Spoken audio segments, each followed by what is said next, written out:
दोस्तों जेकेएसएसबी ने साल 2023 में ही मैंने अभी रिसेंटली एक वीडियो में आपको बताया था कि सिर्फ एक नोटिफिकेशन एडवर्टाइज की थी साल 2023 में और उसके बाद पूरे 2023 का अब साल ख़त्म होने को है और दिसंबर के यानी आज के दिन जेकेएसएसबी ने एडवर्टाइज करी हैं कुछ पोस्टें जो जेकेएसएसबी सुपरवाइज़र के लिए हैं वुमेन, लेकिन वो नोटिफिकेशन यहाँ पे देखो तो उस नोटिफिकेशन को लेके बहुत सारे लोगों को डाउट है।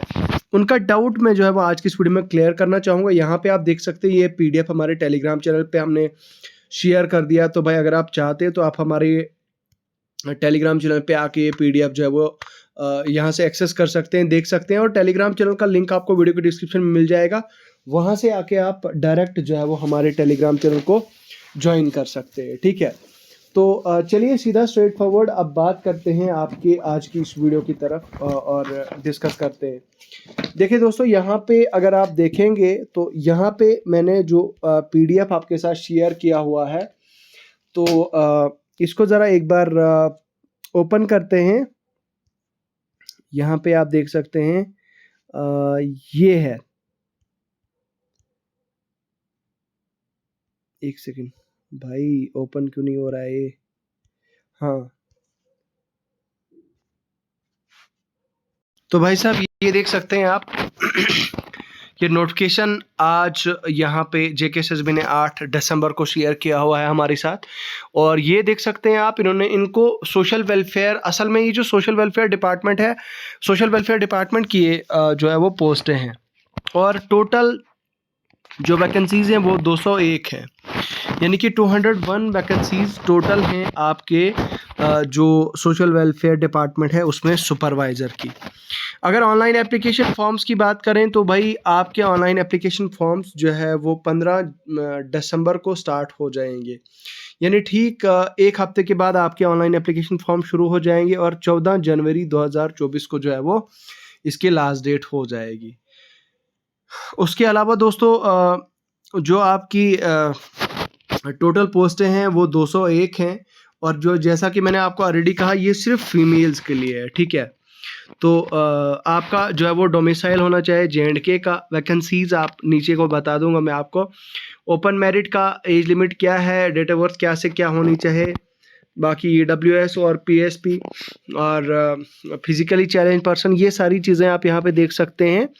तो इसके अलावा अगर मैं नीचे कुछ और बात करूँ तो देखिए दोस्तों, यहाँ पे आपको ऑनलाइन एप्लीकेशन फॉर्म्स जो है वो 500 फी पे करनी है और अगर आपकी एक्स सर्विसमैन है मतलब 400 आपने पे करनी है किसी भी कैटेगरी के, बाकी कैटेगरी के अगर आप हैं।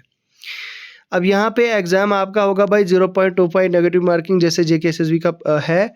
और यहाँ पे बताया जा रहा है कि भाई जो जेकेएसएसबी इसका सिलेबस है वो अलहायदा से नोटिफाई कर देगी। इसका मतलब ये हुआ कि आपका सिलेबस जो है वो अलहायदा से जो है वो निकल जाएगा।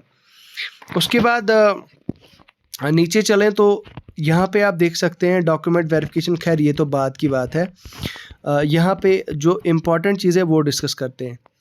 देखिए असल में ये जो वैकेंसीज निकली हैं डिस्ट्रिक्ट वाइज निकली हैं।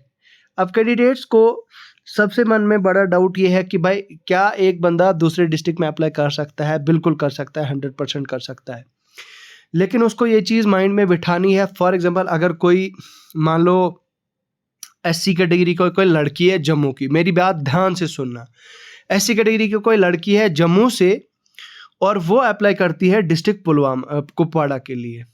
जब उसकी पोस्टिंग वहाँ पे हो जाती है और मान लो उसको मुश्किल हो जाता है वहाँ पे पोस्टिंग में, मतलब बर्फ़ में, बाकी कश्मीर के मौसम में उसको मुश्किल हो जाता है, उसके बाद वो कहेगी कि मेरी ट्रांसफ़र हो जाएगी, मेरी जम्मू ट्रांसफ़र करो, तो भाई ट्रांसफ़र नेक्स्ट टू इम्पॉसिबल है। ट्रांसफ़र आपकी किसी भी हालत में भी एट एनी कॉस्ट आपकी ट्रांसफ़र नहीं होगी। वो चीज़ हमने क्लास 4 की उसमें भी देखा, रिक्रूटमेंट में भी देखा। बहुत सारी लड़कियों को बहुत सारे लड़के लड़कियां एससी कैटेगरी के जम्मू वाले थे। अब क्योंकि कश्मीर में एससी कैटेगरी की वैकेंसीज जो है वो ओपन थी, तो बहुत सारे लोगों को डिफ़िकल्टी आ गई। उनका ये मानना था कि नहीं यार हम ट्रांसफ़र कराएंगे। उन्होंने कोशिश भी की लेकिन उनको कुछ भी नहीं बना, उनकी ट्रांसफ़र नहीं हुई।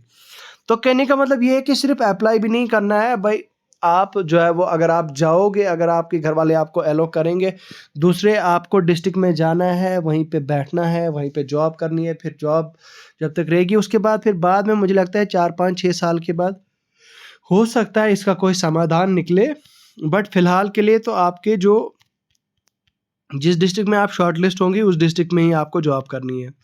अब प्रेस्क्राइब हो रहा है कि फीमेल ग्रेजुएट होनी चाहिए, जिसको और प्रेफरेंस किस-किसको बोल दिया जाएगा। यहाँ पे आप देखिए, वो कैंडिडेट जिनका होम साइंस है, जिसका हैविंग होम साइंस, जिन्होंने ग्रेजुएशन की है, चाइल्ड डेवलपमेंट में की है और सोशियोलॉजी एज ए सब्जेक्ट। तो मतलब अगर आपका सोशियोलॉजी जो है वो सोशियोलॉजी में एमए सोशियोलॉजी किया है आपने, तो भी आप एलिजिबल हैं, या अगर आपका ग्रेजुएशन में सोशियोलॉजी एज ए सब्जेक्ट रहा है तो भी आप इसके लिए एलिजिबल हैं, ठीक है। बाकी यहाँ पे आप देख सकते हैं आपके 100 मार्क्स का पेपर होगा, जिसमें 95 मार्क्स आपके जो सिलेबस पे होंगे वो होंगे, और जो 5 नंबर आगे के हैं 5 नंबर आपके इस ये जो डिग्री वगैरह जो भी है, ये 3 चीज़ें, इस पे आपको प्रेफरेंस दिया जाएगा, ठीक है।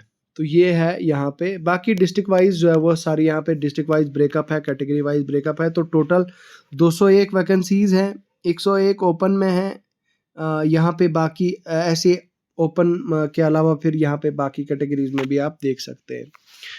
तो चलिए फ़िलहाल दोस्तों इसके लिए इतना ही है। बाकी जब फॉर्म्स आएंगे आपको इन्फॉर्म कर दिया जाएगा मेरे चैनल पे। आपको इस पोस्ट के रिलेटेड, इस एडवर्टीजमेंट के रिलेटेड अगर किसी भी तरह का कोई डाउट आता है तो आप मुझे ज़रूर पूछें। बहुत बहुत शुक्रिया। खुदा हाफिज़।